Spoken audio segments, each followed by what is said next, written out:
Hoje nós vamos falar sobre as causas suspensivas. Deixei muito claro que, no caso de impedimento, as partes não podem, em hipótese alguma, casar.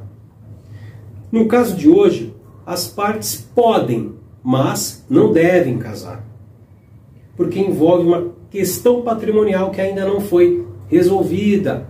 Então aqui é como se o legislador estivesse aconselhando as partes.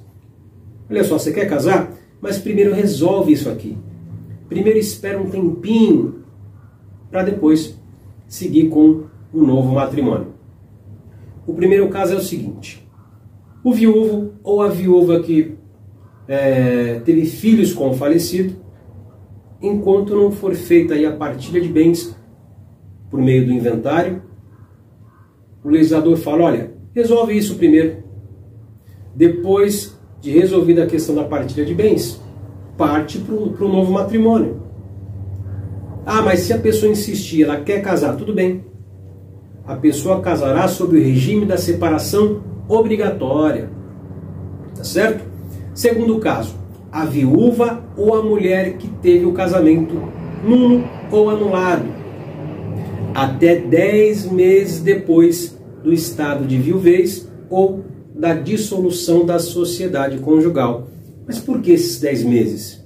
Porque pode ser que a viúva engravidou antes de seu marido falecer. Pode ser que a mulher que teve o casamento considerado nulo ou anulado engravidou antes, ou seja, ela está grávida. Então, passado esse tempo de 10 meses do estado de viuvez ou da dissolução da sociedade conjugal, perfeito, a pessoa pode dar entrada em novas núpcias. Ah, mas eu quero casar antes desse prazo. Não tem problema. Você quer casar antes desse prazo? O regime será o da separação obrigatória. Perceba que a pessoa não consegue escolher o regime de bens. Se ela não aguardar, no primeiro caso, o inventário acontecer e a partilha de bens. No segundo caso, se ela não aguardar esse prazo que a lei sugere aí de 10 meses, ela não consegue escolher o regime de bens. Ela não deve casar, mas ela pode. Mas perderá a possibilidade de optar por um dos regimes de bens e casará sob o regime da separação obrigatória.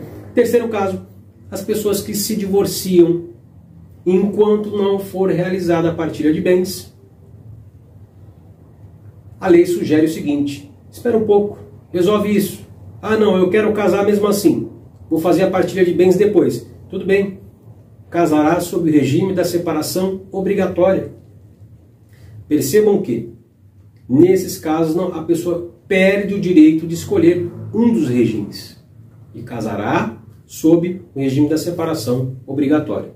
O quarto caso: o tutor ou o curador e os seus descendentes, ascendentes, irmãos, cunhados ou sobrinhos não podem casar com o curatelado ou o tutelado. Ou seja, a pessoa, vamos colocar de maneira bem grosseira, a pessoa foi designada para cuidar de um incapaz. E vamos colocar aqui que esse incapaz é dono de um grande patrimônio. Então a lei está preservando esse curatelado e esse tutelado. Enquanto não cessar a incapacidade, a tutela ou a curatela, não há possibilidade do casamento. Ah não, eu já cessou aqui a questão da tutela e da curatela, inclusive está aqui, ó, eu cuidei do patrimônio da pessoa e está aqui a prestação de contas. Perfeito. Aí o casamento pode acontecer. Ah não, mas eu vou casar mesmo assim. Antes de aguardar, prevalecerá o regime da separação obrigatória. Então, percebam que nas causas suspensivas, a pessoa perde o direito de optar por um dos regimes de bens. Ou seja, ela vai casar sob o regime da separação obrigatória, caso ela não aguarde, né? Caso ela não realize o inventário, caso não seja feita a partilha de bens, caso a parte não espere esses 10 meses, aí no caso da mulher. Tá certo? Então, nas causas suspensivas existe uma espécie de aconselhamento. Olha só, espera um pouquinho, mas se você decidir casar agora, você não poderá optar por um dos regimes e casará sob o regime da separação